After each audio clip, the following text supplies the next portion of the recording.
네, 안녕하세요. 불교와 인간 제6강입니다. 오늘 배울 내용은 연기법, 즉 불교에서 가장 기본적으로 추구하는 방향 혹은 가장 기본적으로 가르치는 것이 연기법입니다.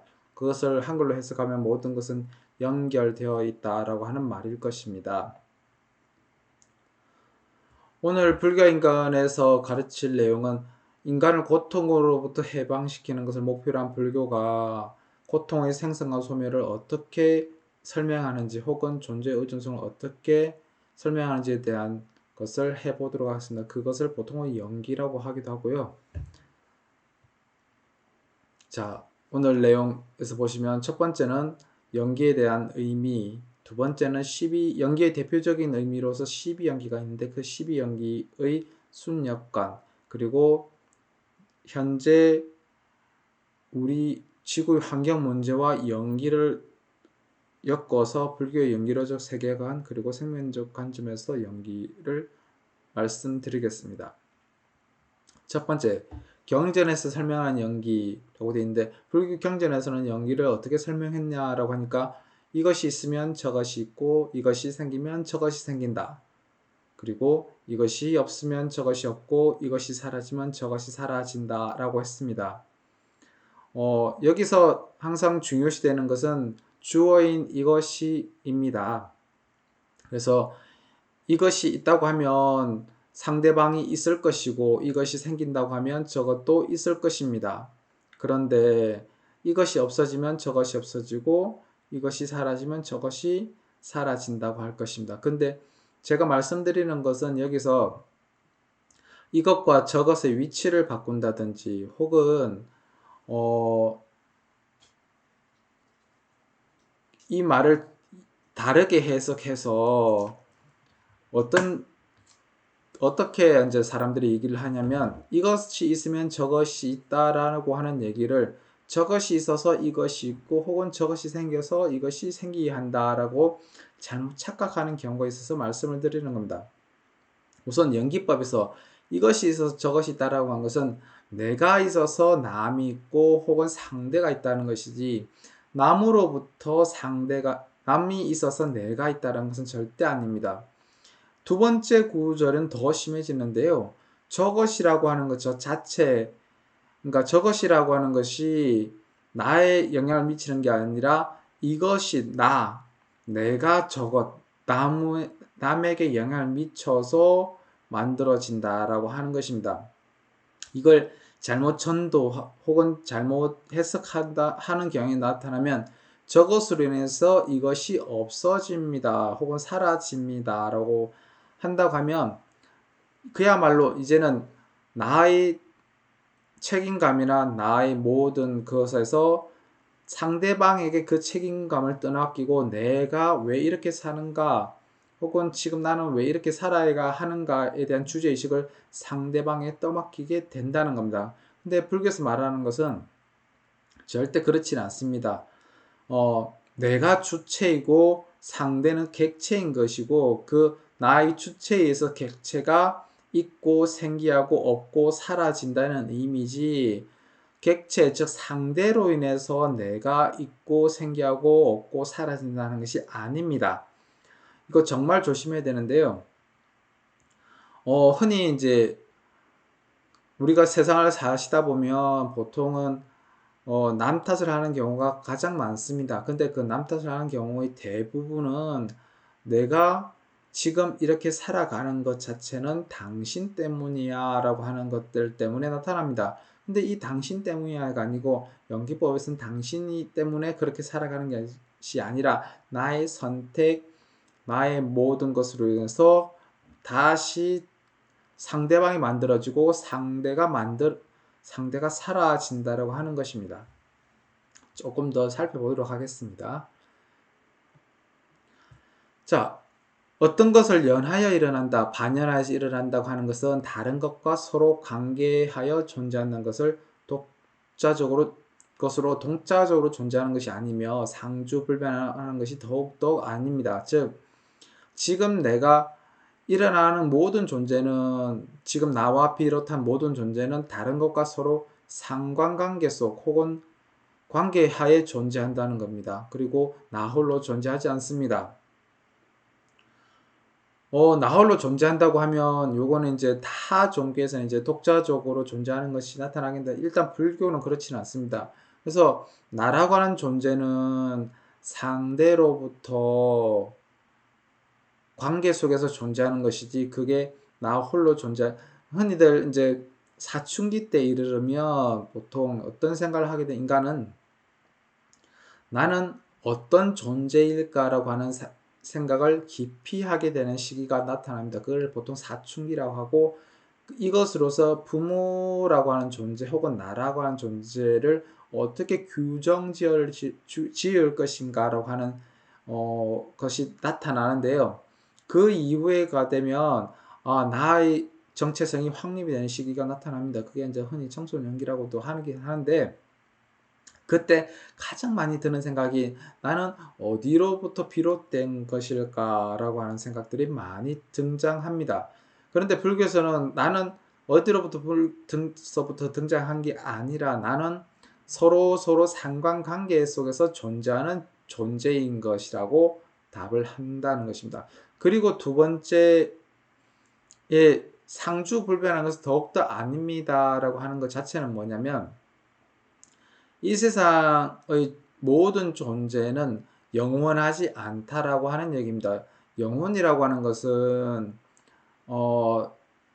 어찌 보면 환상과 같은 것이라고 할 수 있습니다. 근데 환상조차도 그 환상이 깨어지고 나면 영혼이라는 것은 존재하지 않습니다. 근데 과거의 사람들 혹은 불교 이외의 브라만교나 혹은 다른 타 종교의 입장에서는 상주불변하는 것이 있었으면 하면서 그 상주불변하는 것을 신적인 존재 혹은 영원불멸의 존재로 만들어 나가게 됩니다.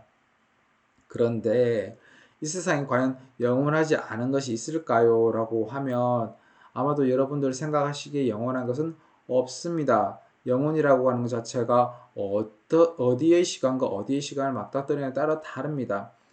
흔히들 우주의 생성 역사가 135억 년 전 정도가 된다고 하는데 135억이라고 하는 무한하게 보이는 숫자라도 영원한 것은 아니었습니다.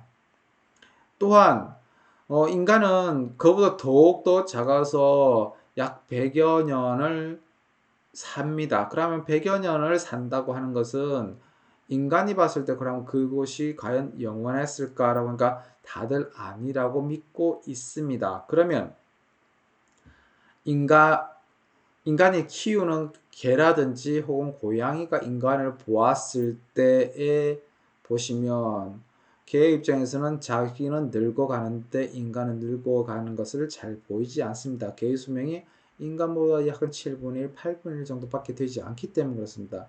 그럼 개의 입장에서는 인간을 상주불변한 신으로서 바라볼 수밖에 없다는 것입니다. 근데 그 상주불변한 존재도 불과 100여 년밖에 살지는 못합니다.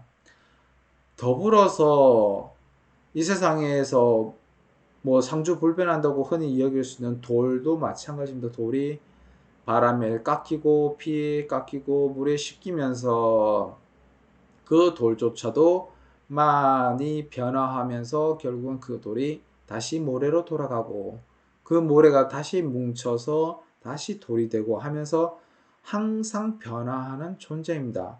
그래서 불교에서는 변화한다는 것이 어떻게 변합니까? 라고 했을 때 항상 변화합니다. 라고 답을 합니다. 그래서 흔히 생과 멸, 즉 생성과 소멸을 반복하는 것입니다. 라고 대답을 내놓습니다. 이후에 모든 존재는 그것이 생성시키는 원인과 조건에서만 그리고 상호관계에서만 존재하기도 하고 소멸하기도 한다는 뜻을 말합니다. 이와 같은 것은 뭐냐면 나라고 하는 존재는 원인과 조건, 나의 존재의 원인은 부모님은 아닙니다. 부모님은 내가 있게끔 도와주는 사람이 됩니다. 불교의 교학상으로는요. 그래서 나라는 존재가 부모님 태에서 커서 이 세상에 나고 그리고 자라가면서 부모님 이 나란 존재를 이름을 지어주고 그리고 나는 그 이름과 더불어서 이 세상에서 살아가게 됩니다. 이후에 나는 학교를 가고 학생이라 불리며 그리고 학교를 마치고 직장에 들어가면 직장인이라고도 불릴 것입니다. 그리고 결혼을 한다면 나는 부모님의 아들과 딸이 아니라 누구누구의 남편과 아내가 될 수 있습니다. 그리고 내가 자식을 가진다면 그 자식의 입장에서는 나는 곧 누구누구의 아버지나 어머니가 될 수밖에 없습니다. 말 그대로 모든 존재, 나란 존재는 무언가 규정되어 있지 않습니다. 규정을 짓는다고 하는 것은 그것은 그것에 머물고자 하는 욕망으로서 나는 상주불변할 것이야 라는 욕망성에서 나타난 것입니다. 그러진 않습니다. 절대. 인간은 항상 어느 시점, 어느 곳에 따라서 그 사람의 쓰임새가 다르고 그리고 그 사람이 불리는 바도 다르게 됩니다. 그래서 어느 때는 누구누구의 아들과 딸이었다가 어느 때는 학생이었다가 어느 때는 누구누구의 아버지와 어머니였다가 어느 때는 또 누구누구의 할아버지나 할머니가 되기도 합니다. 즉 상호관계에 의해서만 존재하고 소멸한다는 것입니다. 연기의 의미에 본격적으로 들어가서 모든 것은 인연 따라 생겨난다, 조건 따라 생겨난다는 의미로서 연기를 얘기합니다. 그리고 이 연기는 삼법인 즉 고, 무상, 무아를 관통하는 관념이라고 할 수 있습니다.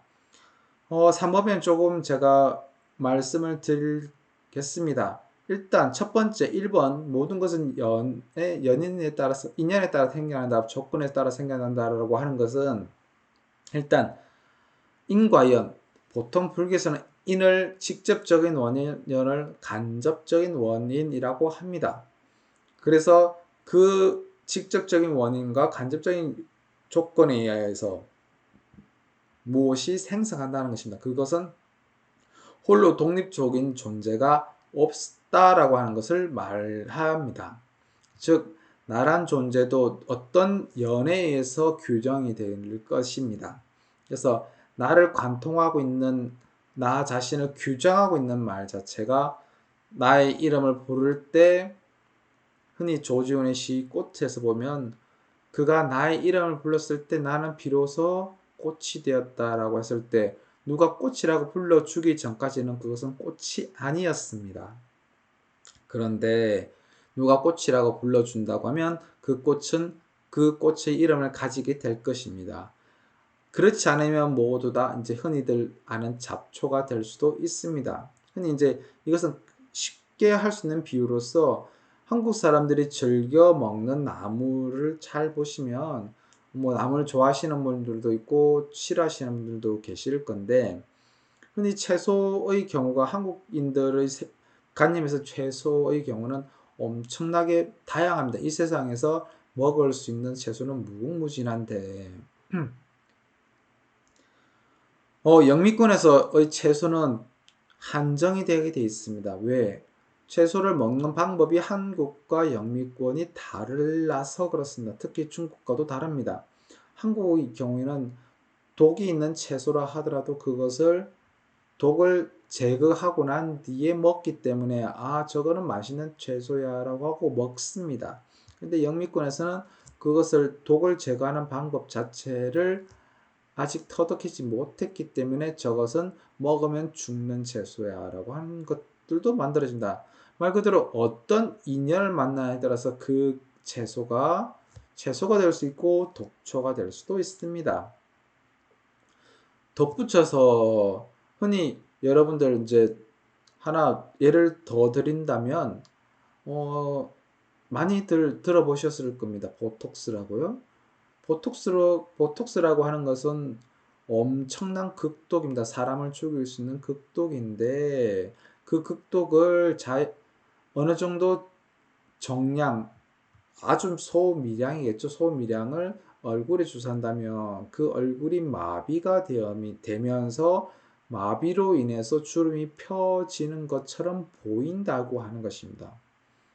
그러니까 흔히 보고를 먹으면 보통은 수초 이내에 죽습니다. 그런데 보고를 인간이 왜 먹게 됐을까를 잘 살펴보시면 그 독을 제거를 한다면, 독을 다스릴 수 있다고 한다면 그 보고는 맛있는 고기가 될 것이고 보톡스도 의료학적 약물이 될 수 있습니다. 그런데 잘못 오용한다고 하면 어느 때는 사람을 죽이는 독이 될 것입니다. 즉 이것은 그 모든 것은 그 자체로 존재하지 않고 조건 속에서만 존재한다는 것을 의미합니다. 그래서 이것과 이것의 개념은 저것에 의해서 규정되어질 수도 있습니다. 그리고 삼법인이라고 했을 때 삼법인 아직까지 저희 수업에 나오지는 않았는데요. 불교가 이 세상을 설명하는 가장 기본적인 방법이 또한 삼법인입니다. 불교 현실 인식인 거죠. 불교는 현실을 어떻게 인식했을까라고 조금 살펴보면 불교에서 현실 인식은 이 세상은 고통으로 가득 차 있습니다가 첫 번째 조건이 됩니다. 왜 그랬을까라고 하니까 이 세상은 누구누구 할 것 없이 태어난 존재는 모두 다 죽음을 향해 달려갑니다. 그래서 태어남과 동시에 죽음에 맞닥뜨리게 됩니다. 그러면서 죽음에 맞닥뜨린 나는 항상 고통에 쌓여져 있습니다. 그래서 언제 죽을지 몰라 매우 두려워합니다. 그리고 그 죽음이 무엇을 의미하는지도 잘 모르겠습니다. 그러면서 고통에 사회로잡혀 있습니다. 그래서 불교에서는 이제 흔히 사고팔고의 형식을 빌어서 말을 합니다. 사고라 하면 네 가지 고통인데 이것은 여러분들도 많이 들어보신 고통일 겁니다. 근데 보통 이것을 고통이라 여기지 아니했던 게 문제인 거죠. 그러면 사고는 어떤 게 네 가지 고통이었냐라고 하니까 태어나고, 늙고, 병들고, 죽는 것이 모두 다 고통이라고 했습니다.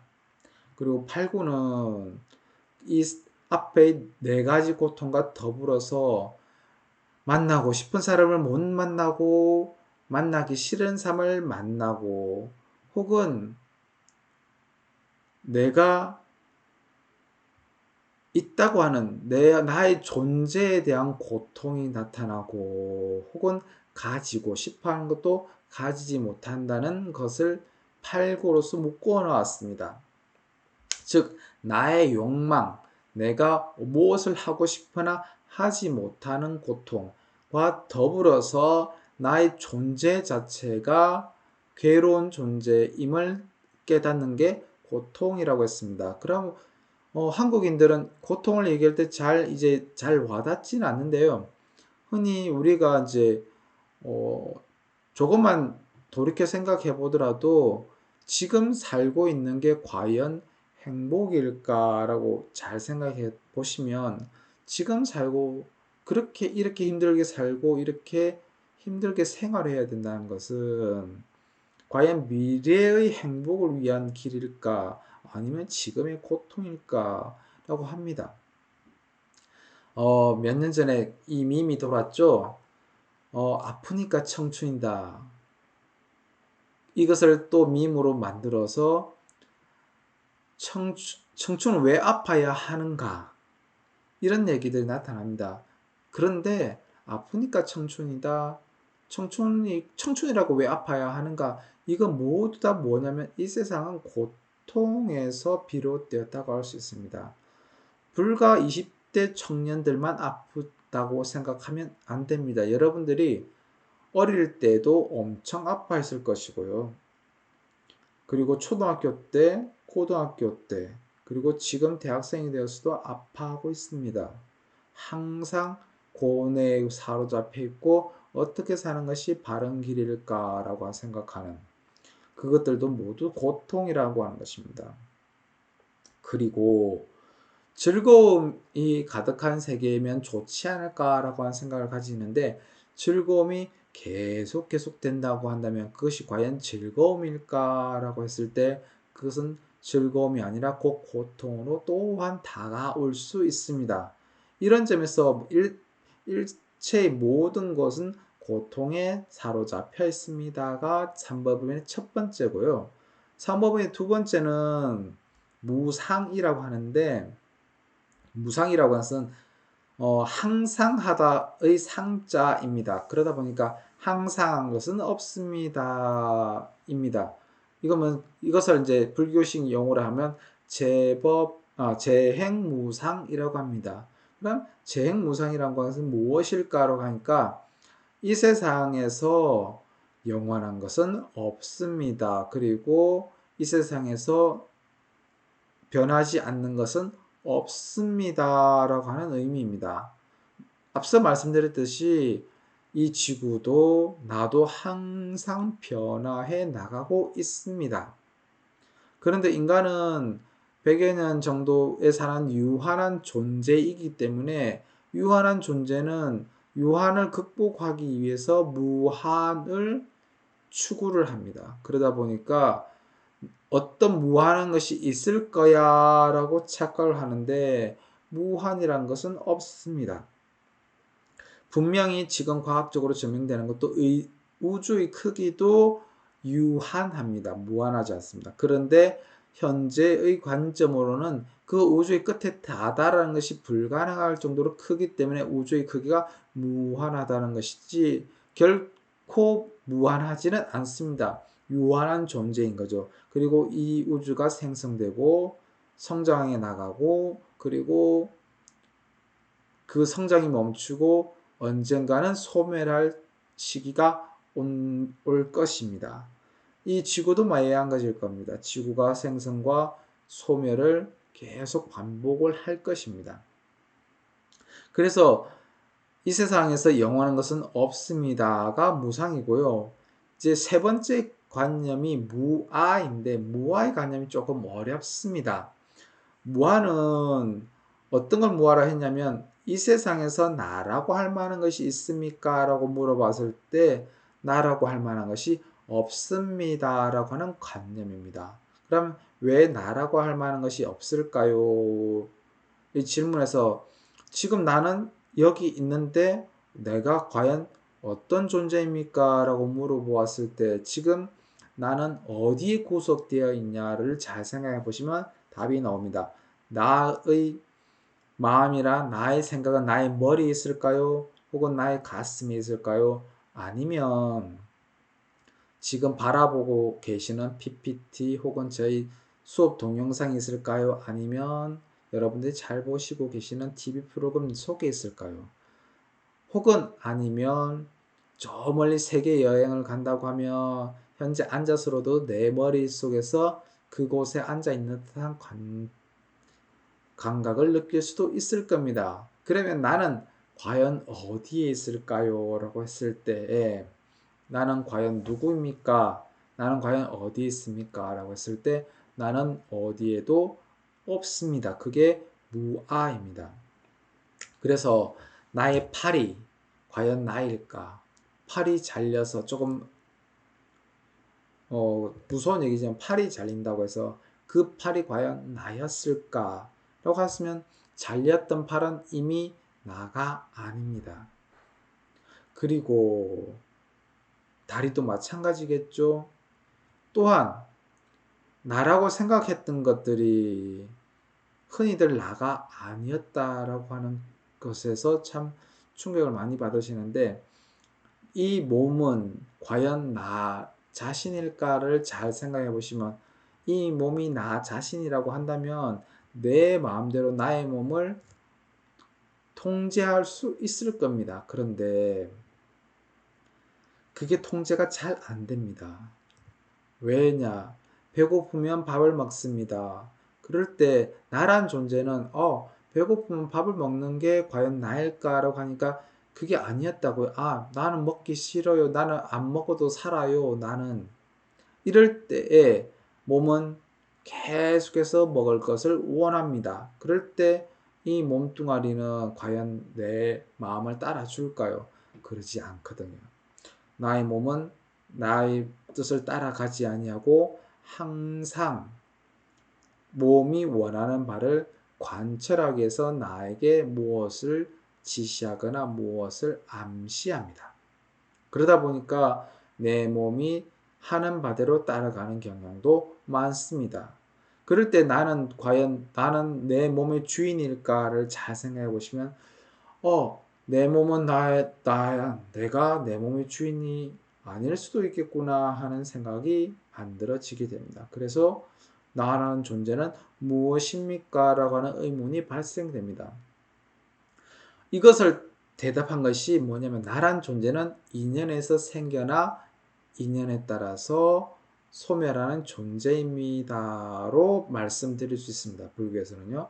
그래서 나란 존재는 어떤 부모와 자식과의 관계에서 누구누구의 아들과 딸로서 살아가는 존재입니다라고 했을 때는 그때의 관계 속에서만 나의 관념이 규정될 수밖에 없습니다. 그런데 내가 조금 있다가 여러분들 대체적으로 이제 어느 정도 세월이 지나고 나면 결혼을 할 것이고 다시 내 가정을 일구어서 아들과 딸을 낳는다고 하면 나는 그 아들과 딸의 부모가 될 것입니다. 그것도 마찬가지다. 나란 존재를 규정짓지 않았기 때문에 나는 누구누구의 부모가 될 수 있는 거죠. 즉 나는 누구누구의 아들과 딸이기도 하고 누구누구의 아버지와 어머니가 되기도 하는 것은 나란 존재를 규정짓지 않음으로써 만들어지는 용어입니다. 그렇다면 나란 존재가 고정불변한 실체라고 말해버리며 나는 누구누구의 딸과 누구누구의 아들이 될 수 없습니다. 왜냐하면 나는 누구야 라고 하는 것으로서 규정되어 버리기 때문에. 그런데 불교에서는 그 규정은 의미가 없다라고 합니다. 즉 인연에 따라서 규정되어질 뿐 그것이 독립적으로 존재하지는 않는다라고 하는 것입니다.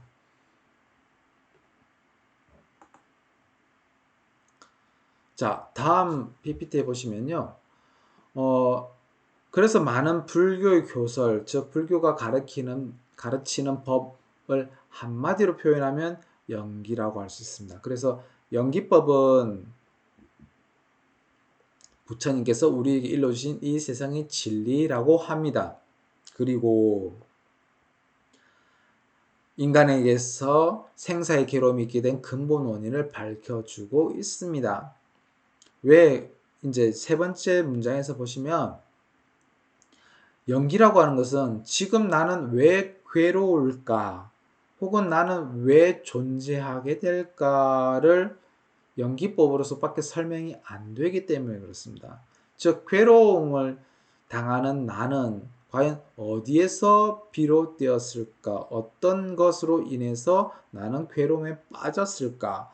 혹은 나는 어떤 존재에 의해서 내가 태어나고 내가 죽을까라고 했을 때에 여러분들 생각하시면 나는 부모가 낳아줬다라고 생각하시겠지만 앞서 말씀드린 바대로 불교에서는 부모가 날 택해서 낳은 것이 아니라 내가 부모를 택하여 어머니의 태에 들어가서 그곳에서 날 곳을 정했습니다. 그러다 보니까 나는 내 자신이 주체가 되어서 부모님을 선택하고 태어나고 그리고 내 인생의 주체자가 되어서 항상 살아가고 그리고 내 인생의 주체자가 되어서 죽음을 맞이하게 됩니다. 그것으로서 나는 내 인생의 가장 큰 주인공이고 그리고 그 나라고 하는 존재로 인해서 내가 있게 됩니다. 혹은 나와 상대방의 관계성이 있게 됩니다를 말하는 것이 연기입니다. 또한 괴로움의 원인 자체도 어떻게 되느냐?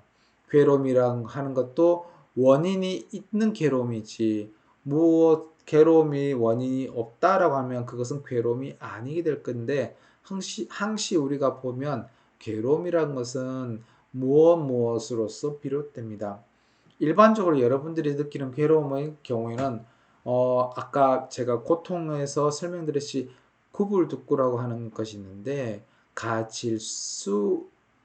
가지고자 하는 것을 가지지 못하는 괴로움이 현재로서는 가장 크게 될 것입니다.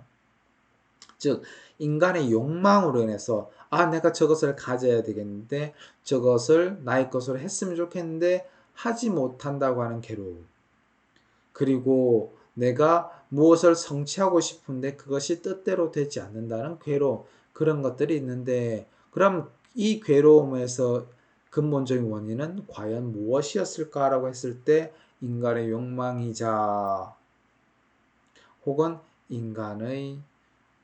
인간이라고 하지 맙시다. 여기서는 중생의 근본적인 근원적인 욕망이었습니다.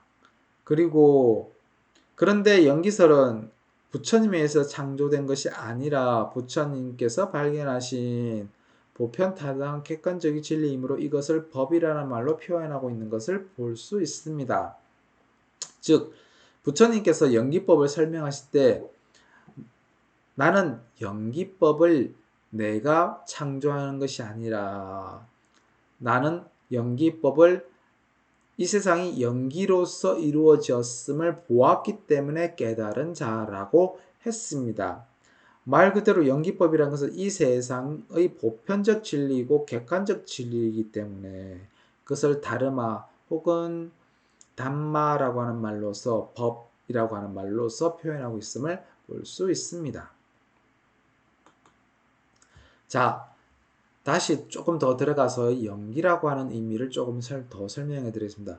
그래서 연기라고 했을 때 어떤 것을 연하여 일어나는 것이라고 하는 의미로서 일치사물은 다양한 원인과 조건에서 성립한다는 말입니다.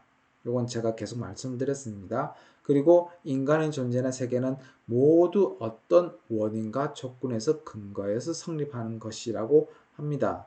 그래서 연기는 인간관계가 어떠한 과정을 거쳐 성립하는 것인가에 대한 규명보다는 지금 존재하고 있는 사실을 관찰하는 것에 중점을 두게 됩니다. 이 말은 어떤 것이냐? 불교에서 가장 경계하는 것보다 불교에서 해답을 내려주지 않는 것이 몇 가지가 있습니다. 그것을 무기의 설법이라고 하는데요. 부처님께서 어떤 바라문이 이 세상의 언제부터 시작되었습니까? 그리고 이 세상은 언제 멸망할 것입니까? 그리고 인간이란 존재는 죽으면 어디를 가게 됩니까? 그리고 인간 또한 그 어디를 간 인간은 다시 어떻게 태어납니까? 라고 하는 등등의 질문을 하게 됩니다. 이것을 이제 부처님께서는 말씀하지 않으심으로써, 이게 말이 좀 그런데요, 무기라고 합니다. 이것을 말씀하지 않으심으로써 설법을 하시게 됩니다. 왜? 그것을 긍정하지도 부정하지도 아니하고 그대로 말하지 않습니다. 왜 그럴까라고 하니까, 우리는 인간이라고 하는 존재는 인간이 알고 싶어 하는 것을 탐구하는 경향성이 워낙 강합니다. 그러다 보니까 항상 과학자들이나 혹은 철학자들이 가장 규명하고 싶어 하는 것이 있습니다. 인간은 어디에서 비롯되었습니까?를 규명하고 싶어 합니다. 그리고 이 세상의 첫 출발은 무엇입니까?를 또 탐구하고 싶어 합니다. 그런데 부처님께서는 그런 탐구가 과연 나란 존재에 어떤 도움이 되는가라고 하는 것입니다. 지금 나는 이 세상에 존재하고 있습니다. 그 존재하고 있는 나는 과연 이 세상이 멸망하는지, 세상이 어떻게 일어났는지를 암과 동시에 과연 나의 삶이 극단적으로 바뀔 수 있는가라고 하는 것입니다. 부처님께서는 바뀔 수는 없다라고 하는 대답을 하신 거예요. 즉 나는 시시각각으로 죽음을 향해 나가는 존재인데 지금 당면에 있는 죽음을 에 대한 문제를 해결하기보다는 죽음 이전에 내가 어떻게 죽는지 언제 죽는지가 그게 무엇이 중요하다는 것입니다. 중요하냐라는 것입니다. 말 그대로 지금 나는 당면한 과제, 지금 현재 내가 어떻게 살아가고 어떻게 행동할 것인가는 이 현실에서 지금의 결정이 중요한 것이지 어떻게 살아왔다는 것은 그렇게 결코 중요하지 않습니다. 불교가 특히 그렇습니다.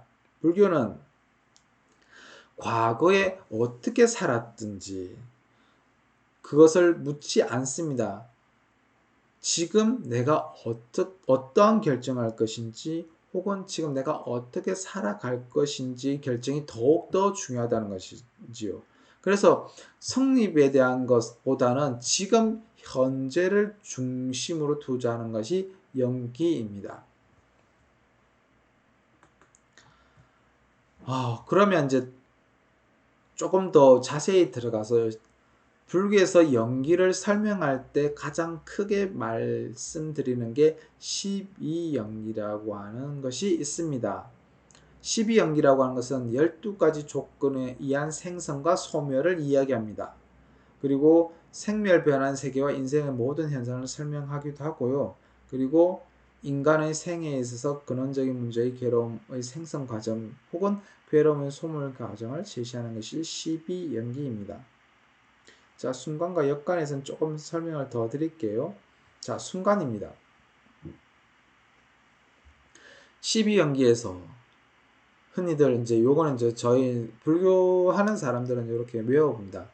무명으로 인해서 행이 있으며 행으로서 식이 있으며 식이 인해서 명색이 있으며 유기부로 인해서 촉이 있습니다. 그리고 촉으로 인해서 수가 있고 수로 인해서 애가 있고 애로 인해서 취가 있고 취로 인해서 유가 있습니다. 그리고 유로 인해서 생이 있고 생으로 인해서 노사가 있다라고 하는 겁니다. 이것은 중생이 괴로움을 만들어가는 과정입니다. 즉 괴로움이라고 하는 혹은 내가 어떻게 왜 죽는가라고 하는 질문에 대한 제일 끝의 근원적인 질문은 몰라서 무명, 무지함에 의해서 비롯되었다라고 하는 것이 불교입니다. 그래서 이 무지하면 근본 무명이라고도 하는데요. 어떤 것을 알지 못한다는 그것을 뛰어넘어서 인간이 내가 어떻게 왜 이런 행동을 하고 이런 결정을 내리고 이렇게 생활하는지를 잘 모릅니다. 말 그대로 어떤 것으로서 나의 욕심 때문에 이런 것인지 아니면 내가 어떤 목표하는 바 때문에 그런 것인지 잘 알 수 없습니다. 그러다 보니까 이 무명으로 인해서 노사가 비롯된다고 하는 것을 말하는 것이 12연기의 순간입니다. 그것을 윤회의 길이라고 합니다. 즉 중생은 무명으로 인해서 항상 윤회한다고 합니다. 그래서 윤회라고 하는 것은 본래 불교적 세계관에 있어서 인간은 태어나고 죽습니다. 그리고 이후에 다시 태어나고 죽습니다. 또 이후에 태어나고 죽습니다. 이 과정을 계속해서 반복한다는 것이 윤회적 세계관입니다. 그런데 그 윤회적 세계관에서 가장 큰 원인은 무명으로 인해서 윤회의 길을 혹은 윤회 굴레에서 빠져나올 수 없다라는 것이 첫 번째 12연기의 순관입니다. 두 번째 괴로움의 소멸 가진 12연기의 역관이라고 하는데요. 노사, 요거는 12연기를 거꾸로 바라본 것입니다. 자, 한번 말씀을 드려볼게요. 왜 나는 늙고 죽을까? 라고 생각하니 태어나서 그렇습니다. 그럼 왜 태어났을까를 생각해보니 존재라는 것이 있어서 그렇습니다. 여기서 유는 존재입니다. 존재로 인해서 태어납니다. 이 존재는 보통은 네 가지로 구별하기도 하고 세 가지를 구별하기도 합니다. 근데 일단 존재라고 봅시다. 그리고 이 존재는 왜 비롯되었습니까? 그러니까 집착, 모임에 인해서 그렇습니다. 라고 합니다. 그러면 이 집착이나 모임은 왜 그렇습니까? 라고 다시 물었을 때에 애착으로 인해서 그렇습니다. 혹은 갈애로 인해서 집착이 나타났습니다를 관찰하고요. 그리고 애착과 갈애는 왜 비롯되었습니까? 그러니까 그것은 받아들임, 느낌으로 인해서 그렇습니다. 그런데 느낌은 만짐, 접촉에 인해서 생성이 되었습니다. 그리고 이 만짐이나 촉의 경우에는 유깁, 여기서 유깁은 나중에 더 자세히 설명을 드리겠지만 안, 이, 비, 설, 신, 의라고 하는 나의 6가지 감각기관으로 인해서 촉이 발생한다고 했습니다. 6가지 감각기관, 즉 눈, 귀, 코, 혀, 몸, 그리고 나의 마음, 이런 6가지로 인해서 접촉이 발생한다고 했습니다. 그럼 이 6가지는 또 왜 비롯되었습니까? 그러니까 그것을 눈이라는 것을 눈이라 이름 붙여주고 귀라는 것을 귀라고 이름 붙여주고 귀의 생김새를 가진다는 명색이라고 했습니다.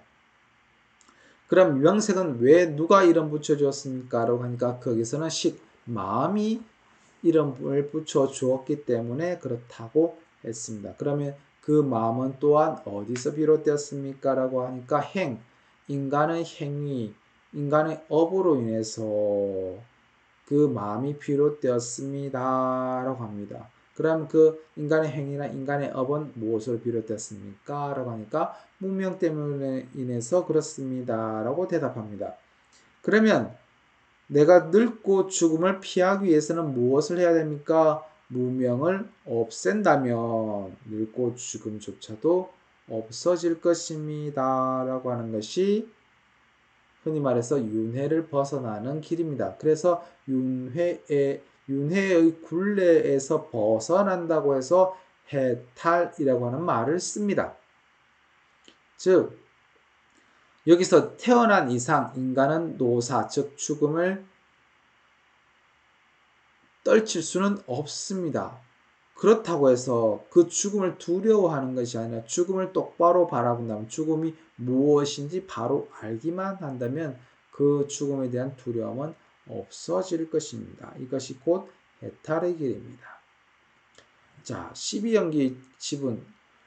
보통 일반적으로 불교 초기 경전에서 연기는 인간의 미혹과 깨달음의 문제로 설해지고 있었는데 이것 가운데서 여러 가지 형식이 등장합니다. 그 중에서 5가지, 8가지, 9가지, 10가지, 12가지의 연기설로 구분이 되는데 그 중에서 가장 완성된 형태가 12지 연기라고 합니다. 자, 12연기 12가지 지분은 앞서 말씀드린 대로 무명으로부터 노사까지 12가지를 말합니다. 그런데 12연기는 때때로 생멸 변한 세계와 인생의 모든 현상을 설명하기도 하지만 이건 제가 앞서 말씀드린 겁니다. 그런데 근본 목적은 뭐냐면 인생의 근원적인 문제인 고통이 어떻게 생겨났으며 또 어떻게 사라지고 있는 것을 밝히는 것입니다. 앞서 말씀드린 바대로 고통이란 것은 무명으로서 인해서 비롯되었으며 그리고 그 무명을 극복하거나 혹은 무명을 타파한다고 하거든요. 타파할 수 있다고 하면 그 무명이 사라져 나갈 것입니다. 자, 첫 번째 무명입니다. 무명은 불교에서 지혜가 없다라고 하는 말입니다. 즉 올바른 법, 즉 진리에 대한 무지를 가리키는데 구체적으로는 영기의 이치에 대한 무지고 사성제에 대한 무지라고도 합니다. 즉 지금 내가 이 세상을 살아가는 것이 연기의 산물인지 혹은 연기법으로 인해서 비롯되었음을 모르는 것입니다. 이렇게 했을 때 나는 과연 어디에서부터 왔느냐라고 하니까 나는 보통의 사람들은 중생들은 어떻게 생각하냐면 나란 존재는 독립적으로 존재했으며 라고 하는 생각에서 무지가 발생합니다.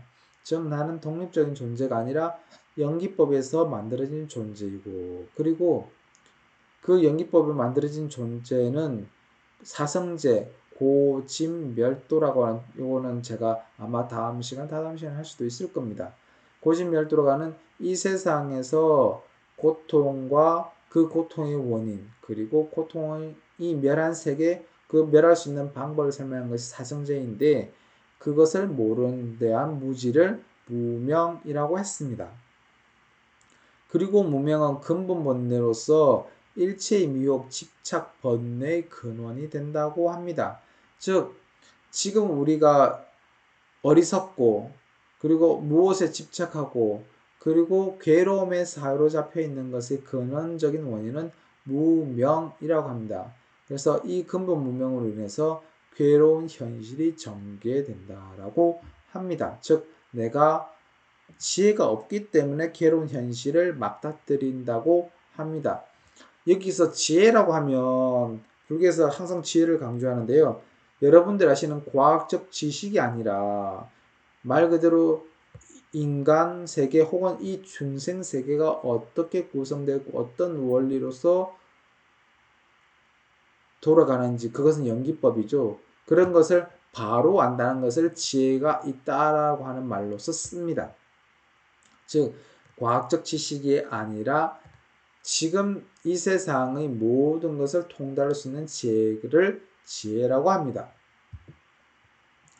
그리고 나서 무명으로 인해서 행이 있는데 행위 즉 업을 가리킵니다. 업은 많이 들어보셨을 거예요. 행위는 보통 몸으로 짓는 행위인 신행과 언어로 짓는 행위인 구행과 마음으로 짓는 행위인 의행이 있습니다. 여기서 제가 업과 신구의 삼업을 조금 얘기 드려야 되는데 이건 조금 어려운 얘기일 수도 있지만 조금만 언급하고 넘어갔습니다. 업이라고 하는 것은 불교적 세계관 혹은 인도적 세계관으로서 까르마죠. 제가 수업 시간에 선업이나 악업 얘기를 해드린 적이 있을 겁니다. 흔히 인도 브라만교 혹은 인도 힌두교에서 선업이란 제가 직업을 얘기한다고 했었습니다. 즉 나한테 주어진 일을 완수하는 것이 선업이고 그 주어진 일을 완수하지 못하는 것을 악업이라고 했는데 불교에서는 그런 게 아니라 불교에서는 내가 지금 짓고 있는 행위 그 자체를 업이라고 합니다. 즉 행위에는 몸으로 짓는 게 있고 말로 짓는 게 있고 마음으로 짓는 게 있는데 첫 번째 마음으로 짓는 행을 의행이라고 하는데 이 의행으로 인해서 몸으로 짓는 것과 말로 짓는 것이 만들어집니다. 그래서 마음이 가장 첫 번째에 행동하고 그 이후에 몸과 말로써 나타납니다라고 했습니다. 그리고 그나마 몸으로 짓는 신행의 경우에는 내가 어떤 생각을 가지고 어떤 행위를 했을 때 그 행동의 결과가 나타나는데 언어로 짓는 행위는 마음으로 지었고 말로 헤었지만 이 언어로 혹은 말은 그 자체로서의 힘을 가지고 있기 때문에 그 자체가 곧 업이 됩니다. 즉 내가 어떤 말을 내뱉느냐에 따라서 내가 규정이 되게 됩니다. 몸으로 짓는 신행의 경우는 내가 악업을 짓든지 선업을 짓든지의 경우에는 뭐냐면 내가 나쁜 일을 했습니다. 그러면 그 나쁜 일에 합당하는 벌을 받겠죠. 혹은 내가 착한 일을 했습니다. 그러면 그 착한 일에 합당하는 과보를 받을 겁니다. 그런데 말 그대로 구체적으로 좀 나타나는 행위입니다. 그런데 언어는 내가 내뱉는과 동시에 공중으로 사라집니다. 그런데 왜 이게 그 자체냐라고 했을 때 나의 몸으로는 극단적인 비유로 어떤 비유를 드냐면 나의 몸으로는 몇 사람을 죽이지 못한다고 합니다. 제가 조금 극단적인 비유인데 지금 전쟁의 양상을 한번 보시면 잘 알 수 있습니다. 어떤 사람이든 수만 명을 자신의 행위로서 죽일 수는 없는데 그런데 말로서는 수만 명, 수십만 명, 수백만 명의 사람들을 죽일 수가 있습니다. 그게 곧 구업입니다.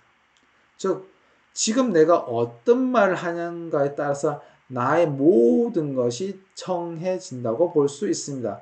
그 말의 근본적인 원인은 마음이긴 하지만 제가 여러분들한테 말씀드릴 수 있는 것은 몸가짐을 바로 하라는 것 이외에 어떤 언어를 쓸 것인지를 잘 생각해서 하라고 할 수밖에 없습니다. 즉 내가 비속어를 쓴다고 하면 나는 그 비속어에 합당하는 사람이 될 것이고 내가 비속어를 쓰지 않는다고 하면 나는 그에 합당하는 또한 사람이 될 수 있을 것입니다. 그래서 항상 생활하실 때에 말 조심하시고요. 그리고 몸 조심하시고 그리고 그 이전에 마음을 어떻게 먹느냐에 따라서 달라집니다. 그런데 이 행은 진리에 대한 무지, 즉 무명 때문에 짓게 됩니다. 그래서 그것은 지연 존재 내부에 반드시 잠재적 힘의 형태로 남아있게 된다라고 하는데 무엇 때문에 그랬을까? 내가 친한 친구에게 조금 항상 하는 행위이지만 항상 하는 말이지만 어느 때는 그게 받아들일 수 있는 반면 어느 때는 받아들이지 못하게 되는 경우도 있습니다. 그게 왜 그러냐면 그 친구가 어떤 마음가짐, 어떤 상황에 처해져 있는지 몰랐기 때문에 그렇습니다. 항상 같은 말이라도 때에 따라서 혹은 그 장소에 따라서 달라지게 되는 것이 행입니다. 즉 장소와 시간 혹은 그 사람이 어떤 마음을 먹었는지 모르기 때문에 즉 무지에 의해서 짓게 됩니다. 그리고 나는 무심코 내뱉은 말인데 그것은 나 가운데 잠재적 힘의 형태로 남아서 언젠가는 영향을 미치게 됩니다. 그래서 항상 저희가 하는 말씀은 뭐냐면 마음속으로 생각할 때 긍정적인 마음을 짓는 것이지 부정적인 마음을 짓고 있다라고 하면 그것은 자신의 몸으로 드러날 것이고 자신의 언행에서 평소에 드러나게 됩니다. 그렇게 되면 그 사람을 보는 다른 사람은 저 사람은 항상 부정적인 사람이야 라고 할 수밖에 없습니다. 자신의 그 힘이 남아서 나를 규정을 짓게 되는 것이죠. 그러다 보니까 같이 무엇을 하고자 하나 그 사람을 규정 짓는 바람에 그 사람에게 그 사람이 기회를 가지지 못할 정도가 될 수도 있습니다. 즉, 여러분들 말 정말 조심하시고요. 몸짓도 조심하시고 그에 따르는 마음도 좋게 먹으셔야 합니다. 그래야지 그 좋은 마음이 좋은 힘으로 남아서 나에게 좋은 결과를 가져올 수 있기 때문에 그렇습니다. 그리고 세 번째입니다. 행을 조건해서 식이 있다라고 하는데 식은 인식작용, 즉 인식의 판단작용 또는 인식의 판단의 주관을 얘기합니다. 그래서 불교 경전에서는 그것을 뭐라고 했냐면 안식, 이식, 피식, 설식, 신식, 의식의 6가지로 말해 왔습니다. 즉 보면 그런데 식이란 표면적인 의식뿐만 아니라 잠재 의식도 포함한다라고 했는데, 자, 설명을 보십시오.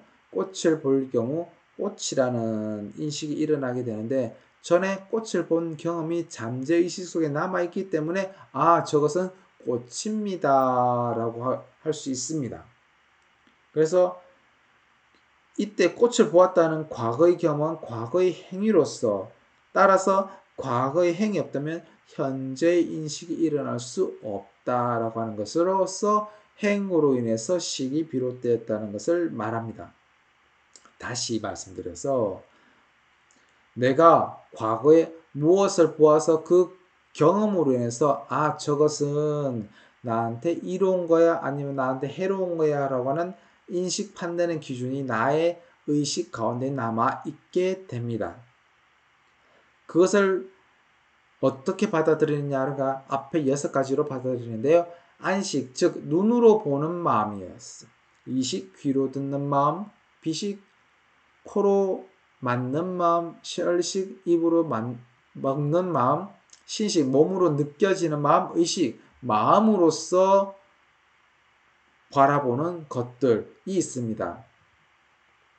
첫 번째 안식에 대해서 설명을 조금 드리겠습니다. 안식은 현재 이제 인간의 의식 판단에 있어서 안식은 약 80% 가까이를 차지하고 있습니다. 말 그대로 인간은 본대로 판단합니다. 그래서 보이는 것이 중요합니다. 그런데 인간은 눈으로서 판단하긴 하지만, 그렇다고 해서 내 감정이 과연 눈으로서만 판단이 될까라고 하니까, 여기는 이식이 더욱더 감정에 훨씬 더 판단의 기준이 되게 됩니다. 그러다 보니까 여러분들 미술을 좋아하세요? 아니면 음악을 좋아하세요? 라고 물으면 한국인의 대다수는 미술이나 그림보다는 음악을 좋아한다는 경향을 훨씬 더 많이 띱니다. 이것은 어느 나라 사람이든 똑같습니다. 그래서 저희가 배울 때는 감정을 컨트롤하는 것은 이식이 많은 경우를 차지합니다. 그래서 좋은 소리, 나쁜 소리, 시끄러운 소리 혹은 조용한 소리 등, 이것은 모두 이식으로 인해서 나의 감정을 자극시키는 게 되는 거고요. 안식도 마찬가지입니다. 안식은 누군가를 판단했을 때의 첫인상이라고 하죠. 첫인상으로서 저 사람은 좋은 사람일 것이야 혹은 저 사람은 나쁜 사람일 것이야 라고 하는 첫인상을 결정짓는 가장 중요한 판단 기준이 됩니다. 그런데 과연 그것만 있을까요? 라고 하니까 그렇지는 않습니다. 안식으로서 어떤 사람이 좋은 사람으로 느껴졌으나 살아보니까 다른 감각기관이 저 사람은 그렇게 좋은 사람이 아니야 라고 하는 것도 말할 수 있는 겁니다. 한번 다시 예를 한번 들어볼게요. 흔히 여러분들 현대 대한민국이라는 나라에서 살고 계십니다. 여러분들은 인식하지 못하시겠지만 한국인에게는 냄새가 납니다. 어떤 냄새인가? 그러니까 마늘 냄새입니다. 그런데 평소에 마늘 냄새는 너무나도 익숙해져 있기 때문에 한국 사람들은 내 몸에서 마늘 냄새가 난다는 것을 못 느낍니다. 그런데 마늘을 잘 먹지 않는 문화권에 가면 한국인의 몸에서는 마늘 냄새가 난다는 걸 분명히 느낍니다. 그리고 외국인들이 한국의 인천공항이라든지 김해공항에 내렸을 때 가장 먼저 맡는 냄새가 마늘 냄새입니다. 그것이 어떤 사람에게는 좋은 냄새일 수 있고 어떤 사람에게는 나쁜 냄새일 수도 있습니다. 그게 좋고 나쁨의 판단 기준은 결국은 보였던 안식을 비롯해서 의식까지 6가지 식이 과거의 경험에 의해서 그것이 좋은 경험으로 남았다면 좋은 마음으로 기억될 것이고, 나쁜 경험으로 남았다면 그 나쁜 경험으로서 나의 마음속에서 기억될 것입니다. 한국만 그럴까? 아닙니다. 한국 사람들이 제일 힘들어하는 것이 뭐냐라고, 외국에 나가서 제일 힘들어하는 것이, 한국인들은 특이하게도 액취가 없는 민족 중에 한 민족입니다. 말 그대로 인간에서 액취라 해서 흔히들 사람 고유의 냄새들이 있습니다. 이건 유전학적으로 조금 덜합니다. 한국인들은요.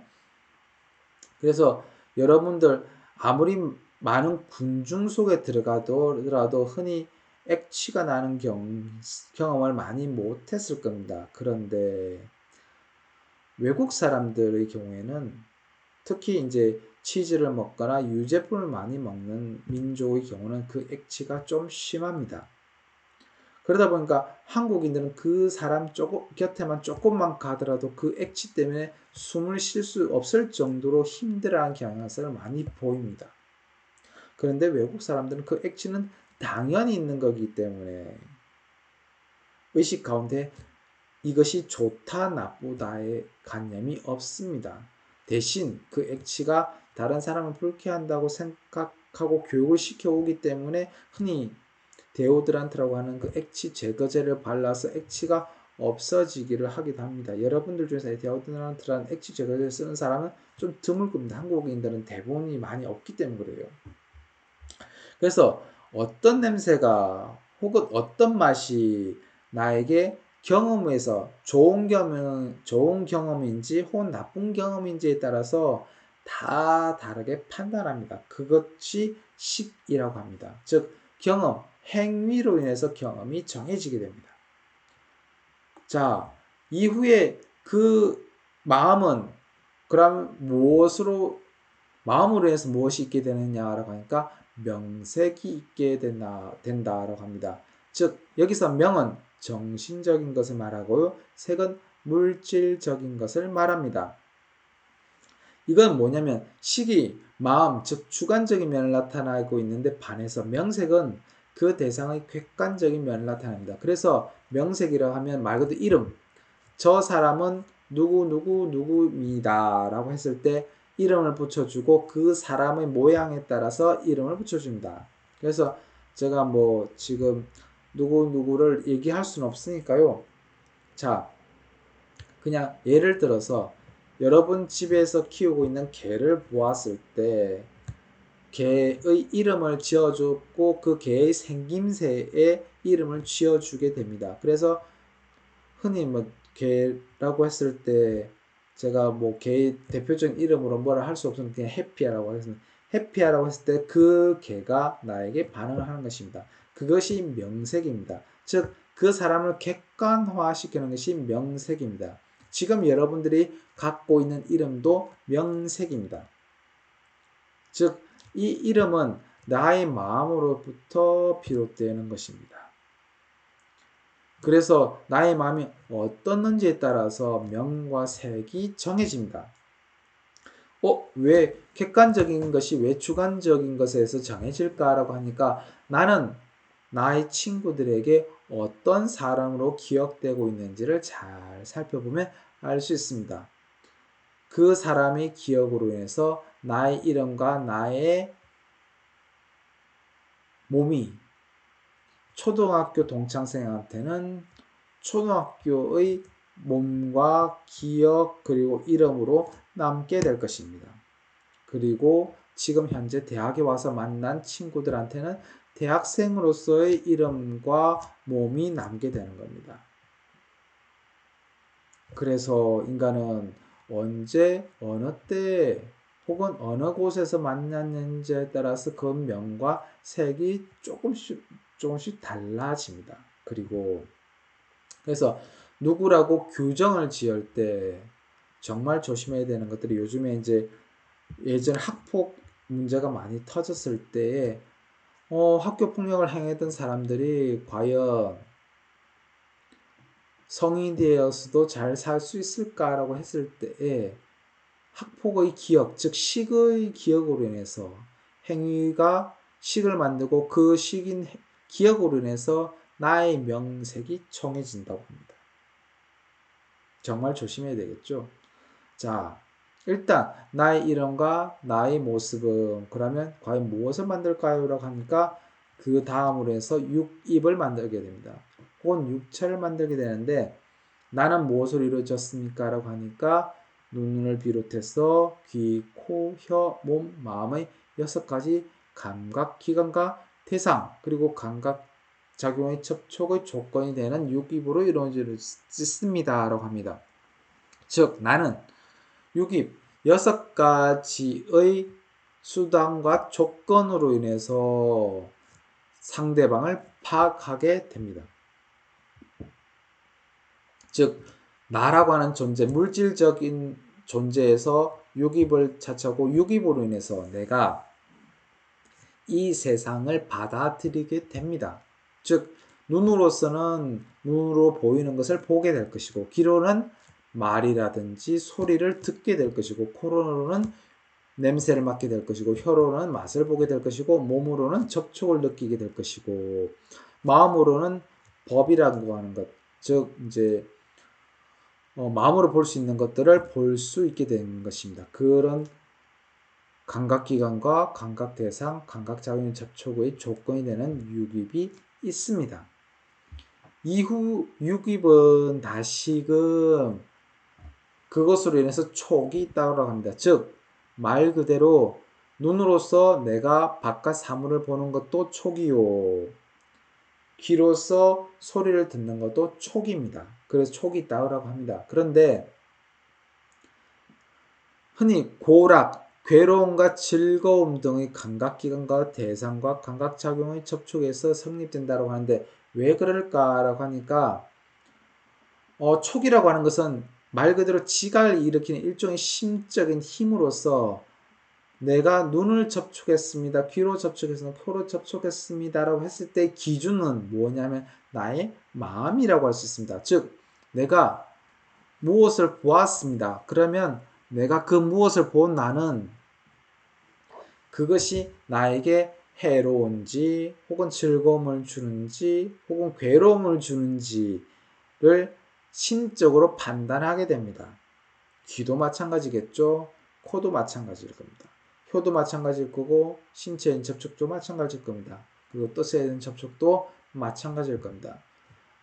후에 조금 있다가 제가 귀나 코, 혀에 대해서는 계속 말씀을 드릴 거고 신체에 의한 접촉만 한번 예를 들어 봅시다.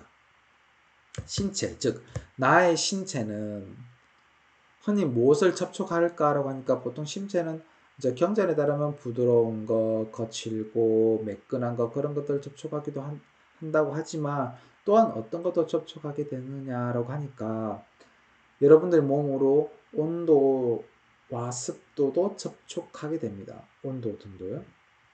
즉 이제 여러분들이 불과 얼마 전까지만 하더라도 여름이었습니다.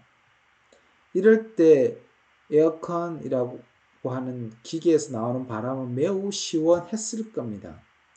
그런데 가을이 지나고 겨울이 지나면 왜 에어컨을 켜지 않을까라고 하니까 에어컨을 켜면 같은 온도의 바람인데도 이때가 되면 춥다라고 느껴집니다. 즉 같은 온도라도 마음에 따라서 여름에는 시원했는데 겨울에는 추워집니다. 이건 눈도 귀도 코도 혀도 뜻도 매 한 가지입니다. 즉 지금 내가 느낌이라고 하는 것은 절대적인 것이 아닙니다. 접촉한다는 것은 즉 심적으로서 어떤 접촉에 의해서 그 느낌이 바뀌게 됩니다. 자, 그 이후에 촉으로 인해서 느낌, 수가 있습니다. 흔히 느낌이라고 합니다. 그런데 수란 대상의 인상으로 받아들여서 생겨난 즐거운 감정 혹은 괴로운 감정, 괴롭고 즐거움도 아닌 감정과 그 감수 작용을 얘기하는 것이 수입니다. 즉 나는 바깥 사물을 받아들일 때 어느 때는 즐거웠다가 어느 때는 괴로웠다가 어느 때는 즐겁지도 괴롭지도 않은 감정을 받아들일 수 있습니다. 여기서 다시 제가 촉으로 설명을 좀 드릴게요. 자, 몸은 아까 이제 여름 온도 에어컨 설명을 드렸는데 여러분들이 지금 입고 있는 옷을 한번 살펴보십시오. 어떤 옷을 입고 있는지. 이게 한여름에는 더울 것이요. 한겨울엔 추울 것입니다. 그러면 한여름에 덥다고 생각하면 괴로운 감정이 나타날 것이요. 지금 그런데 지금 딱 맞고 지금 온도에 맞는다라고 하면 즐거운 감정이 생겨날 것이요. 그런데 이 옷을 입다 보면 괴로움도 즐거움도 아니고 그냥 그저 그런 감정이 나타날 수도 있습니다. 눈도 마찬가지겠죠. 눈도 처음 보았을 때는 즐거운 감정이 일어나다가 어느 순간 즐겁지도 괴롭지도 않은 감정으로 바뀌었다가 결국은 괴로운 감정으로도 바뀐다고 할 수 있습니다. 소리는 더욱더 심합니다. 같은 소리라도 처음에는 음악이 너무 즐거웠습니다. 그런데 한 번 반복되고 두 번 반복되면 이때는 괴롭고 즐거움도 아닌 그저 그렇네 라고 하는 감정도 일어났다가 그 한 노래를 수백 번 들고 수천 번 들고 수만 번 듣게 되면 그 이상으로는 어떤 감정이 느껴지냐면 더 이상 듣고 싶지 않다라는 괴로운 감정까지도 들게 됩니다. 즉 수라고 하는 것은 감각이 일어날 때 지각이 일으키는 심적 힘이 되고 그 다음에 수가 발생되고 그 수로 인해서 괴롭다, 즐겁다, 괴롭지도 않고 즐겁지도 않는 감정이 일어나게 됩니다. 그럼 이 받아들임으로 인해서 뭐가 발생하느냐라고 하니까 애착이 발생합니다. 애라고 합니다. 흔히. 근데 여기서 애라고 하는 것은 갈애라고 보통을 불교에서는 갈애라고 씁니다. 그래서 일반적으로 목이 타서 갈증이 나면 오로지 물을 구하기에 그치지 않는 것처럼 항상 능동적으로 만족을 구하는 인간의 본능적이고 맹목적이고 충동적인 욕망을 얘기하는 것이 갈애입니다. 그래서 애라고 하는 것을 흔히 어떻게 설명하느냐, 이 애를 과연 채울 수 있을까라고 하니까 채울 수 없다라고까지 얘기합니다. 왜냐하면 인간의 본능적이고 맹목적인 욕망이기 때문에 그렇습니다. 그런데 경전에서는 이 애를 구체적으로 세계에서 벼베까지라고 인간의 6가지 대상에 대한 욕망이라고 설하기도 합니다. 즉 눈으로 보고 싶은 것, 귀로 듣고 싶은 것, 코로 맡고 싶은 것, 혹은 먹고 싶은 것, 감촉으로 느껴지고 싶은 것, 혹은 흔히 여러분들 책을 볼 때 소설, 좋은 소설이라면 많이 읽고 싶어 하는 그런 욕망들을 얘기합니다. 그런데 이 욕망들은 과연 항상한 것일까, 혹은 항상 좋은 것일까라고 했을 때에 앞서 말씀드린 바대로 내가 듣고 싶어 하는 것, 냄새 맡고 싶어 하는 것, 보고 싶어 하는 것은 시시때때로 바뀝니다. 그런데 인간은 그 바뀌는 것을 항상 추구하고요. 그리고 항상 그에 따릅니다. 그러다 보니까 어떤 게 나타나느냐라고 하니까 애착이라고 하는데 제가 항상 수업할 때에 여러분들의 옷장을 보시면 많은 옷들이 걸려 있습니다. 그런데 그 옷들에 애착이 붙습니다. 보통 색계 그리고 법에 촉애 등이 붙습니다. 혹은 드물게도 향에 등도 붙을 수 있겠죠. 그런데 그 옷들로 인해서 여러분들의 옷장이 가득 찬을 보실 수도 있습니다. 그런데 못 버리죠. 왜 못 버릴까요? 그 옷에 대한 애착이 붙어서. 버리면 죽을 것 같거든. 이 맹목적인 욕망입니다. 그렇다고 그 옷 한 벌 한 벌이 한 벌 한 벌을 버린다고 해서 내가 내 삶에서 과연 죽을 만큼 괴로울까? 그렇지 않습니다. 여러분들께서 특히 구체적인 예를 들어서 여러분들이 초등학교 때나 유치원 때 입고 있던 옷을 지금도 갖고 있다라고 생각해 봅시다. 그것은 무엇이겠습니까? 지금 그것은 여러분들의 짐일 뿐이지 그 초등학교 때 입던 옷이 예뻤기 때문에 그 옷을 간직하고 지금도 입을 수 있을까? 입지도 못할 것이요. 그리고 그것이 나를 대변해 주지도 않습니다. 그런데 인간은 감정으로서 앞에 감정 기억으로서 저것은 좋은 추억이니까 버리지 못합니다의 사고가 만들어집니다. 그런데 나를 조금 물러서서 한번 바라봅시다. 여러분들이 친구의 집이나 혹은 동생, 형제, 자매의 옷장을 한번 보십시오. 왜 저런 옷이 있을까? 라고 하니까 저건 내가 보기엔 다 쓰레기인데 하는 경우도 있을 겁니다. 그런데 인간은 앞서 말씀드린 데 맹목적으로 애착이 붙기 때문에 그렇습니다. 그래서 지금 뭐 두서없이 말씀드렸지만 제가 말씀드리는 것은 흔히 특히 여아구 분들이 대부분 그러실 거예요. 가득 차 있는 옷장을 보고 입을 옷이 없다라는 생각을 하실 겁니다. 그럴 때 저는 어떤 말씀 드리냐면 그러면 입을 옷이 없으면 지금 걸려있는 옷은 그냥 재활용에 내어놓아도 됩니다. 왜? 지금 내가 입고 싶지 않기 때문에. 그리고 입고 싶은 옷을 사면 됩니다. 그렇다고 해서 무턱대고 매번 새 옷을 사라는 것은 아닙니다. 어느 정도 차면 비워야 합니다.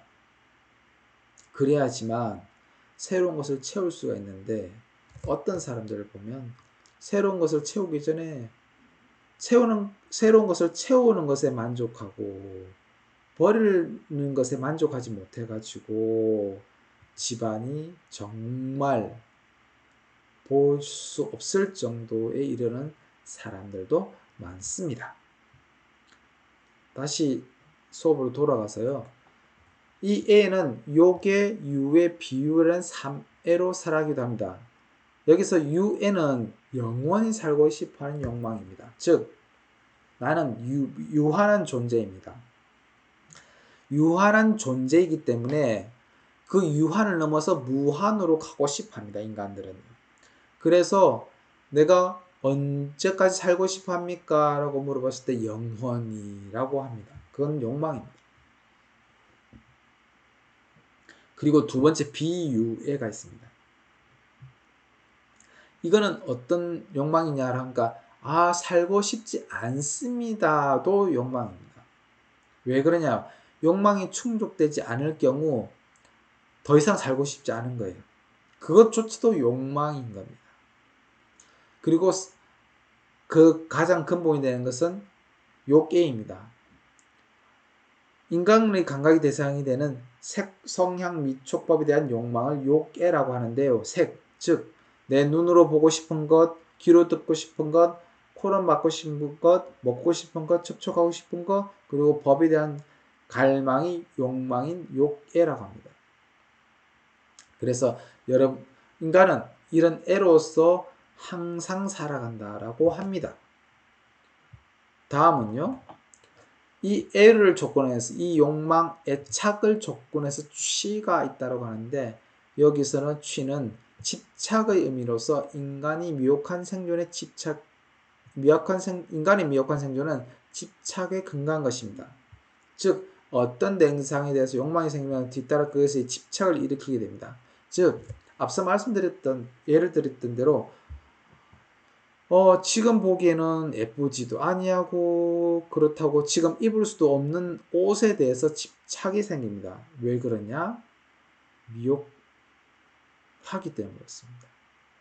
그런데 그 미혹하기 때문에 되게 되는데 이 집착은 어떤 집착이 있느냐라고 하니까 욕취, 욕망 그 자체로 인해서 생긴 집착이 있습니다.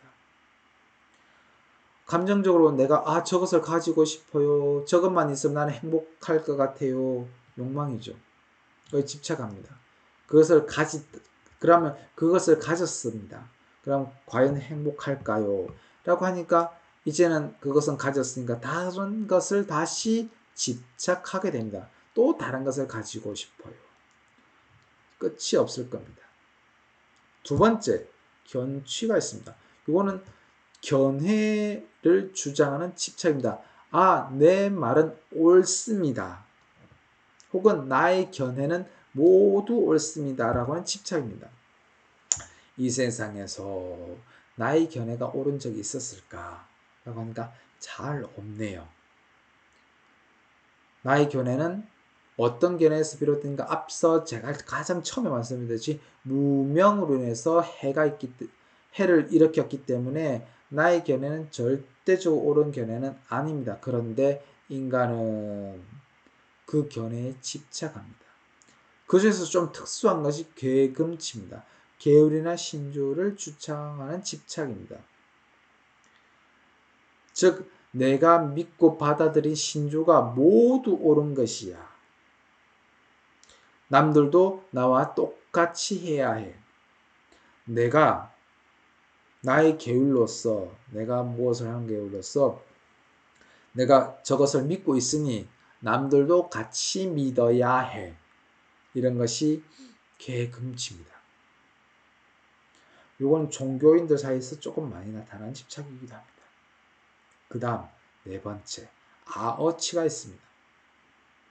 아어치는 뭐냐라고 하니까 자아가 존재한다고 논의하는 집착입니다. 자아, 즉 나라고 하는 존재가 있다라고 집착합니다. 앞서 말씀드렸듯이 불교에서는 나라고 하는 존재는 없다라고 합니다. 여기서 나는, 이 자아는 어떤 나냐라고 하니까 나중에 제가 수업 시간에 다시 설명을 드릴 수가 있을 겁니다. 여기서 나는 흔히 힌두교에서 말한 이슈바라와 같은 자재의 신의 자아라고 합니다. 즉 나는 내 인생의 주인공인 나가 아니라 나의 내재되어 있는 신이 나로서 화연해서 나가 있다고 집착하는 것을 말합니다. 불교에서는 분명히 내 인생의 주인공으로서 나는 있다라고 얘기합니다. 그런데 인도인들의 경우에는 아마 한국인들의 경우에도 몇몇 분들이 계실 겁니다. 나는 신의 분신으로서 이 신이 존재해서 그 신으로 인해서 지금 내가 존재하고 살아가고 있다라고 집착합니다. 이게 아우치입니다. 인도인들의 대다수가 그렇습니다. 신, 비신유가 나에게 들어와 있습니다. 자, 그런데 그게 왜 잘못됐는가라고 단적인 예를 들어볼게요. 지금 내가 하층민에 속한다고 생각해 봅시다. 인도 사회에서 계급적으로요. 그러면 이 계급에 있어서 나는 하층민입니다. 근데 나란 존재는 그 신이었습니다. 근데 왜 나는 하층민일까? 신인데. 왜 그러냐? 이 신이 이 전생에 나쁜 업을 지었기 때문에 지금 내가 현재의 낮은 계급으로 존재할 수밖에 없다라고 하는 것을 또 받아들이게 됩니다. 즉 과거에 내가 지은 업으로 인해서 지금 내가 이렇게 살 수밖에 없다라고 하는 숙명론에 빠지게 됩니다. 또한 이 숙명론과 더불어서 나는 나의 인생의 주인공이 되지 못하고 나의 결정이 무엇을 바꾸지는 못합니다. 왜? 나의 업은 현재의 하층민이기 때문에 하층민으로 살아가는 것이 나의 업이고 그 역할에 충실해야 했다는 것이 선업을 짓는 것이기 때문에 나의 흔히 우리가 교육 고등학교, 중학교, 초등학교를 거쳐서 항상 들어왔던 자아 성취라고 하는 것. 여기서 자아는 주인공의 자아이죠. 그런 것이 없습니다. 즉 자아라고 하는 것이 그러니까 흔히 말해서 이런 자아가 존재한다고 하는 것은 여러분들이 숙명론에 빠지게 되고 또한 여러분들의 행위는 내세에 영향을 미칠 뿐 지금 현세에 영향을 미치지 않는다라고까지 됩니다. 그렇기 때문에 자아가 존재한다고 집착하는 것은 엄청 위험한 생각입니다. 자, 이후에 취를 조건해서 유가 있다라고 합니다. 그래서 여기서 유라고 하는 것은 조금 어려운 말이긴 한데요. 생존을 말합니다. 살아있음이죠. 여기서 살아있음에는 불교 경제에서는 요규, 세규, 무세규로 설명합니다. 즉 요규, 욕심이 있는 존재, 세규, 몸이 있는 존재, 대신 세규는 몸이 있으나 욕심은 없습니다. 그리고 무세규로 설명하기도 합니다. 몸조차 없이 마음만이 존재하는 존재. 여기서 흔히 요규, 세규, 무세규 할 때의 이 유들은 흔히 불교에서는 나중에 3개로 설명하기도 합니다. 그래서 욕계, 색계, 무색계로 설명하기도 합니다. 여기는 나중에 좀 어려우니까요. 나중에 좀 더 진행되면 설명을 할 시간이 있을 겁니다. 또 유에는 4가지가 있으니 생유, 본유, 사유, 충유가 있다고 합니다. 생유는 지금 살아있는 이 몸 그 상태의 생존을 얘기합니다. 죄송합니다. 생유는 내가 지금 태어났을 때를 의미합니다. 태어나는 존재 그 자체를 의미하고, 본유가 지금 내가 살아가고 있는 존재 그 자체를 이해하는 것이 본유입니다. 사유는 죽어가는 과정, 죽음에 이르게 되는 존재를 얘기합니다. 충유는 죽음과 생유 사이에 있는 존재로서 보통은 중유의 목숨의 기간을 49일로 정해놓고서 얘기합니다. 여러분들이 흔히 요즘 많이 들어보신 이야기들입니다. 그래서 죽고 나서 49일간을 재판을 봐서 다시 어디서 태어날지를 결정짓습니다. 그런 얘기들이 나오는 게 중유 이야기입니다. 그래서 여기서 4가지 유들은 뭐냐는 거, 지금 내가 계속 윤회하고 있는 존재로서 태어나고 살고 죽고 그리고 죽음과 태어남 사이에서 다시 있으면서 다시 태어나고 살고 죽고 이런 윤회 속에서 있는 것을 유라고 합니다. 그래서 이 유로 인해서 즉 태어남이 있습니다. 그래서 생이란 각각의 중생부리에서 각각의 중생이 출생하는 것, 그리고 출생의 여러 가지 요소가 출현하는 것, 모든 기관이 완비되는 것을 생이라고 합니다. 이거는 설명 안 드려도 너무나도 잘 아실 겁니다. 그래서 생이란 생겨나는 그 자체를 의미합니다. 그리고 생으로 인해서 내가 태어남으로 인해서 노사 등의 여러 가지 고통이 있습니다. 즉 필연적으로 늙음과 죽음의 생으로부터 비롯된다고 할 수 있습니다. 그리고 다른 여러 가지 고통인 근심, 비애, 고통, 번뇌, 번민 등들도 발생한다고 합니다. 이거는 불교 경전에 있던 말인데요. 한번 제가 왜 이걸 가지고 왔느냐라고 하니까 이게 12연계를 설명했는데 가장 마음에 와닿는 말이기 때문에 제가 가져왔습니다. 한번 읽어보겠습니다. 범부는 지혜가 없어 나에 집착하여 항상 있는 것과 없는 것을 구하며 바르게 생각하지 못하고 험한 행을 일으켜 나쁜 도를 행함으로 죄 받는 업과 복 받는 업과 변동하지 않는 업을 쌓이고 증장하며 여러 가지 행에 마음의 종자를 심고 번뇌도 있고 취함도 있으므로 다시 오는 생의 늙고 죽음을 일으키니. 이 얘기는 어떤 얘기냐라고 하니까 범부라고 하는 것은 지혜가 없어갖고 항상 나에 집착을 했어요. 그러다 보니까 그 집착으로 해서 바른 생각도 못하고요. 그리고 항상 헛된 망상만 일으키고 나쁜 행을 하게 됩니다. 그러다 보니까 죄업과 폭업과 부동업이라고 하는 삼업이 계속해서 쌓이고 증정합니다. 그리고 이 행으로 인해서 마음의 번뇌가 계속 만들어진다는 얘기입니다. 그 이후에 보시면 좀 더 더 자세한 얘기인데요.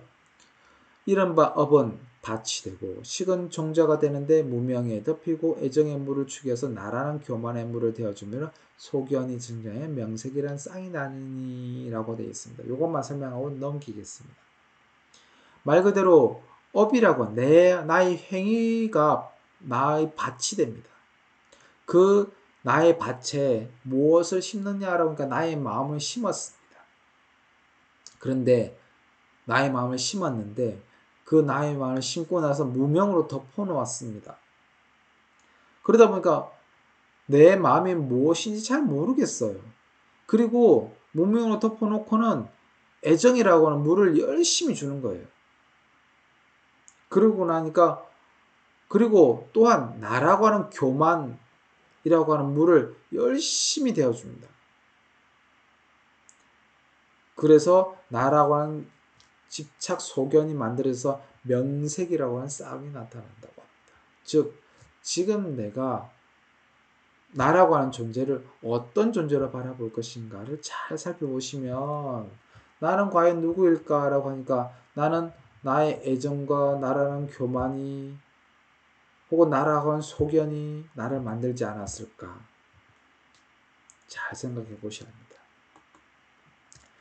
그런데 이 12연기를 설명하는 데서는 생멸물과 함멸물들도 있습니다. 즉 생멸물은 말 그대로 중생이 나고 죽는 것을 이야기하는 것이 생멸문입니다. 즉 무명으로 인해서 생이 있고 그것으로 인해서 노사까지 있다라고 관찰하는 것을 얘기합니다. 그래서 생멸문은 고의 발생 과정을 설명하는 방법입니다. 이렇게 보는 연기를 유전문이라고 합니다. 왜 그러냐면 이 무명으로서 노사가 있으며 다시 무명으로서 노사가 있습니다. 그래서 계속 유전한다고 하는 것은 돌고 돈다는 소리입니다. 말 그대로 무명과 욕망등으로 말미암아서 윤회 세계에서 생사를 계속 되풀이하기 때문에 생멸이라고 합니다. 그 다음 환멸문이 있습니다. 환멸문은 고가 소멸한 과정을 얘기하는데 즉 무명이 소멸하기 때문에 식이 소멸합니다. 즉 내가 지혜를 밝힐 수만 있다라고 하면 나의 식이 소멸하게 됩니다. 즉 나의 마음, 나라고 하는 식이 소멸합니다. 그 식이 소멸하고 나오면 명색도 소멸하고 계속해서 노사까지도 설명하게 됩니다. 즉 존재 자체가 무명과 욕망을 없앰으로써 생사유전의 세계에서 벗어나서 말 그대로 계속해서 생사가 반복되는 이 세계에서 벗어나서 열반으로 되돌아가는 과정을 설명하는 것이 환멸문이라고 합니다. 그래서 흔히 부처님께서는 이러한 연기를 순간과 역관으로 간주해서 보리수나무 아래 앉으셔서 명상에 이르시고 깨달음에 이르셨다라고 합니다. 네, 오늘 수업 들으시느라고 수고 많이들 하셨습니다. 다음번에 다시 학교 교실에서 만나 뵙겠습니다. 수고 많이 하셨습니다.